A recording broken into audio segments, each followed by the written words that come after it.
Vous êtes-vous déjà demandé pourquoi on glisse sur de la glace mais pas sur du béton?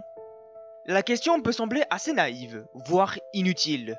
Pourtant, elle ne l'est pas du tout. En science, toute question aussi simple soit-elle peut révéler des phénomènes profonds. Donc, morale du jour, il n'existe pas de questions bêtes. Salut les petits scientifiques sur Lucky Science. Aujourd'hui, on va parler d'un sujet glissant, littéralement.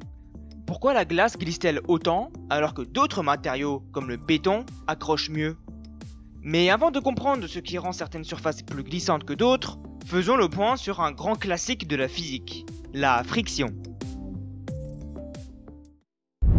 La friction, ou force de frottement, est une force qui s'oppose naturellement au mouvement relatif entre deux surfaces en contact. Imaginez-vous en train de pousser brusquement une petite boîte sur une table. Elle ne se met pas à glisser indéfiniment, n'est-ce pas? Eh ben, ce qui l'empêche, c'est ce qu'on appelle la friction. Elle agit contre le mouvement que vous essayez d'imposer. Et pour illustrer ce fait, je vous montre un exemple. Vous avez deux blocs posés sur deux pentes. Une qui est faite en béton et l'autre qui est faite en glace. Dans quel cas le bloc va glisser plus rapidement?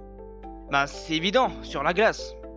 En revanche, la vraie question, qui compose le sujet même de cette vidéo, c'est pourquoi cette différence? Qu'est-ce que physiquement cause la glace à être plus glissante que le béton? Mais bref, ne brûlons pas les étapes.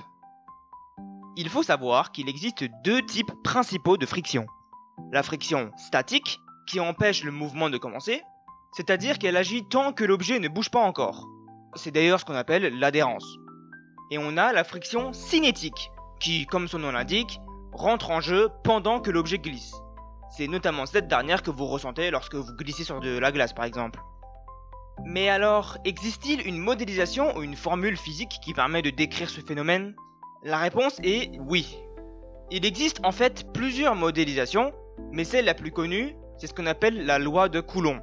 Et non rien à voir avec la loi de Coulomb en électrostatique. Là on parle en mécanique. La force de frottement est égale à mu fois n.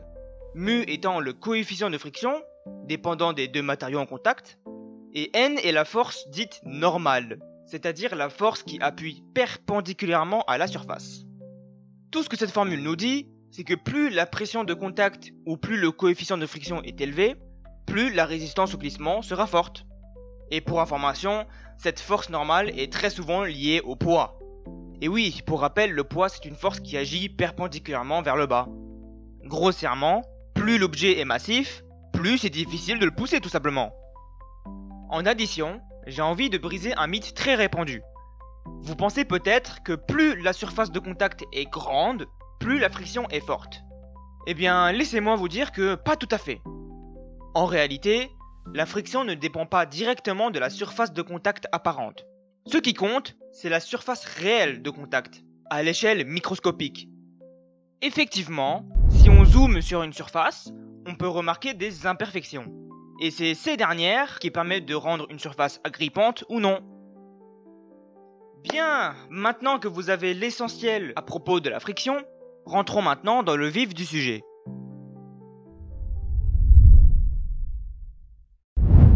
Précédemment, je vous ai parlé des imperfections qui pourraient être une cause de la friction. Mais en réalité, ce coefficient dépend de trois grandes familles de facteurs. La rugosité, la composition chimique et la température. Il y en a plein d'autres bien évidemment, mais ce sont les trois principaux. Bon, la rugosité j'en ai déjà parlé, c'est à propos des imperfections qui permettent la friction, car à l'échelle microscopique, il existe très rarement une surface parfaitement lisse. Donc lorsque deux surfaces se frottent entre eux, ces imperfections s'emboîtent et s'agrippent, ce qui cause de la friction. De plus, on a la composition chimique. La friction est aussi une question d'interaction entre les atomes et molécules des deux surfaces en contact. Certaines molécules sont plus susceptibles de se lier entre eux, donc ça veut dire que deux matériaux peuvent avoir la même rugosité, mais dépendant de leurs molécules, ces dernières vont plus ou moins s'attacher. On peut citer par exemple les liaisons de Van der Waals, la polarité, etc. A l'inverse, il existe aussi certains couples de matériaux qui sont dites chimiquement neutres. C'est-à-dire qu'ils interagissent peu et glissent plus facilement. Par exemple, le téflon a un coefficient de friction très faible car ses molécules sont très peu interactives. C'est d'ailleurs pour cette raison particulière qu'on l'utilise dans les poêles anti-adhésives. Et enfin, on a aussi la température qui rentre en jeu. Sur la glace par exemple, la température est le paramètre dominant qui influence le glissement. Pourquoi me direz-vous? À température proche de 0, la glace a une particularité assez intéressante. Dès qu'il reçoit une pression, ou qu'un léger échauffement se passe, une fine couche d'eau se forme, parce que la glace à ce niveau-là fond. Cette fine couche d'eau liquide agit comme un lubrifiant naturel, ce qui permet en partie de combler les imperfections. C'est d'ailleurs pour ça que les patins à glace fonctionnent très bien. Lorsqu'on patine, cela crée d'une part une pression sur la glace, modifiant la température de fusion, et d'autre part, cela chauffe la glace localement. En revanche, si la glace est à moins 30 degrés par exemple, elle sera plus dure et plus froide, donc une couche d'eau moins épaisse. Elle devient par conséquent beaucoup moins glissante. Ce qui peut être assez surprenant pour vous, parce qu'effectivement, plus la glace est froide, plus il est difficile de faire fondre une fine couche de glace à sa surface, et donc par conséquent, plus difficile de glisser.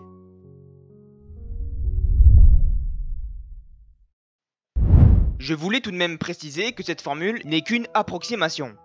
On appelle cela une modélisation empirique. Modélisation parce que cette formule essaie juste de faire une approximation simple dans certaines conditions, mais il existe plein de facteurs qu'il ne prend pas en compte. Et empirique veut dire qu'elle dépend de données expérimentales.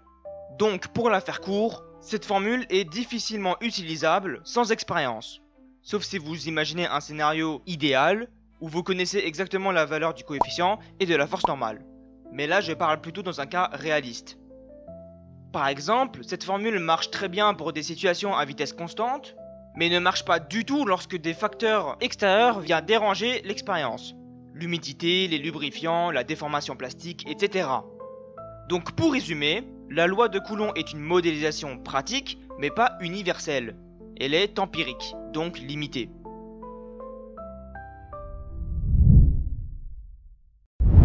Je sais que cette vidéo était plus courte que d'habitude, mais mon excuse, si je puis me permettre, c'est que je suis en période de révision, notamment pour le bac de français.